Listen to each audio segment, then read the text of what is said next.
Good day. My name is Jared Cathy, and this is our presentation over ethanol gasoline policy and the impact on our environment with Jose Pedroso and Lucas Ladelize. Our first topic of today's discussion is how ethanol gasoline is made.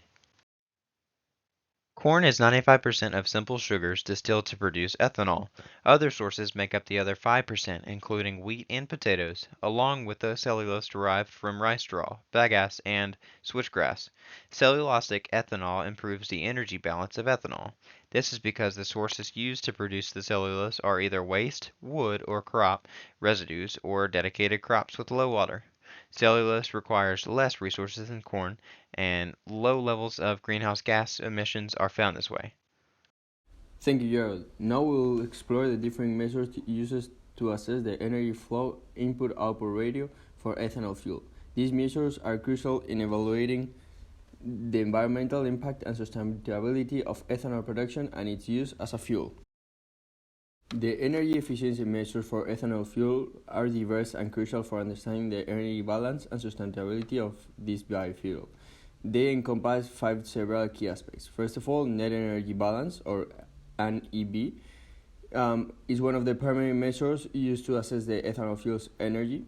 It calculates the difference between the energy output from ethanol, such as transportation fuel, and the energy input required for its production. It's also considered all the energy inputs from planting and harvesting to processing and distribution. The goal of NIB is to determine whether ethanol production results in a net energy gain or loss.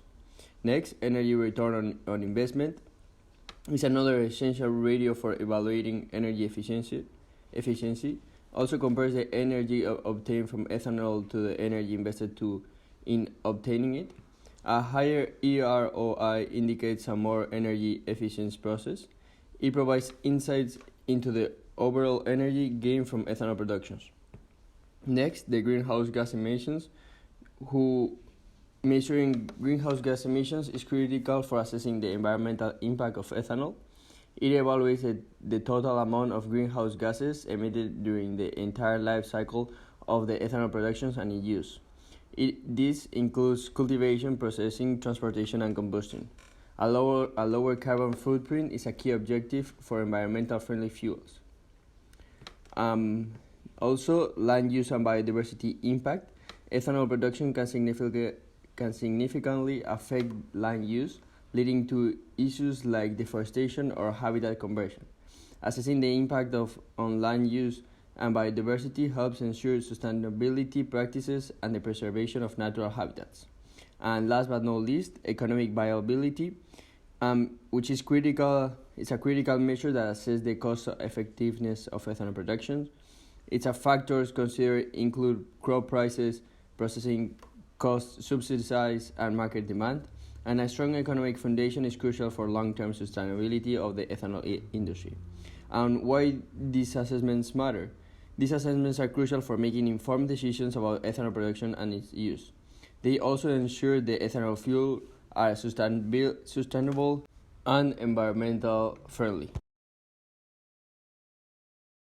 Thank you, Lucas. So now let's look at how our policies crowd out agricultural production. The biggest effect that ethanol production has on the agricultural markets is the supply and demand of corn, since corn is the biofuel we use to make it. The livestock market is greatly affected by ethanol production using corn because of feedstock. If there's not enough feed for the livestock, supply goes down and demand and prices increase.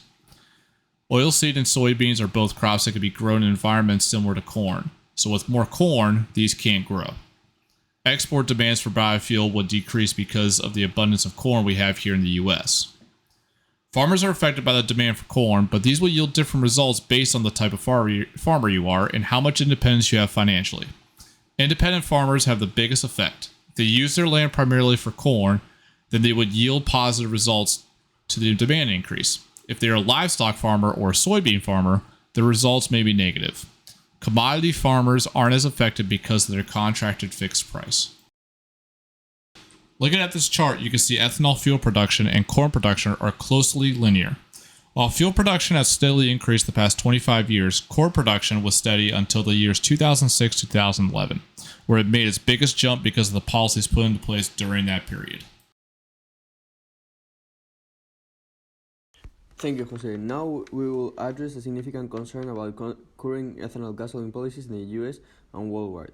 This question at hand is whether these policies reduce farmland devoted to the production of foodstuff, consequently making food more expensive, especially for those who are economically disadvantaged. And for this, there are three main topics that we will discuss. First of all, land use shift. One of the primary concerns is the shift in land as the demand for ethanol production increases.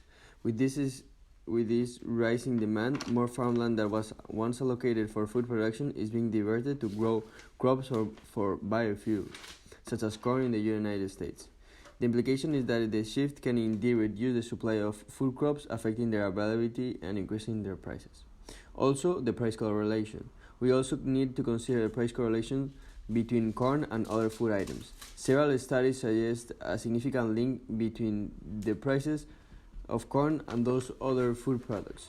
When corn prices increase, it can have a ripple effect on the prices of other food items, especially in the countries where corn is a staple food. This correlation lends support to the argument that ethanol policies can have a tangled impact on food prices. And last but not least, input costs. Higher corn prices are not only confined to the realm of crops, they extend to animal feed costs. The increased price of corn that can have a direct impact on the cost of animal feed. As a result, we witness higher prices for meat, dairy, and poultry products. This aspect showcases how interconnected our food supply chain is now and how changes in one area can affect prices in another. So in conclusion, while there is a credible evidence linking ethanol policies to food price increases, the situation is multifaceted and can vary by region. The key is to make informed decisions that take into account the complex relationship between ethanol production, farmland allocation, and food prices. Who makes these input and output radios and why? Now we will explore a critical aspect of our global environmental landscape. These radios are essential in assessing the sustainability and environmental impact of various energy sources, including ethanol fuel. So who makes these radios? First of all, the Council on Environmental Quality, who was established in 1969 by the National Environmental Policy Act. It plays a really important role in the creation of these radios. They advise the President of the United States and develops policies on climate change, environmental justice, federal sustainability, public lands, oceans, and wildlife conservation. Why these radios matter? First of all, because the environmental impact assessment. These radios and measures are critical for assessing the environmental sustainability of ethanol production. They help evaluate its carbon footprint and potential impact on water resources and biodiversity. As we navigate the challenge of climate change and ecological conservation, understanding these impacts is paramount. Energy security. Understanding the energy balance and the energy return on investment is instrumental in evaluating the role of ethanol and other alternative energy sources in enhancing energy security. Also, reducing our dependence on fossil fuels and ensuring a reliable energy supply is a key driver of this assessment. Second, policy and regulations.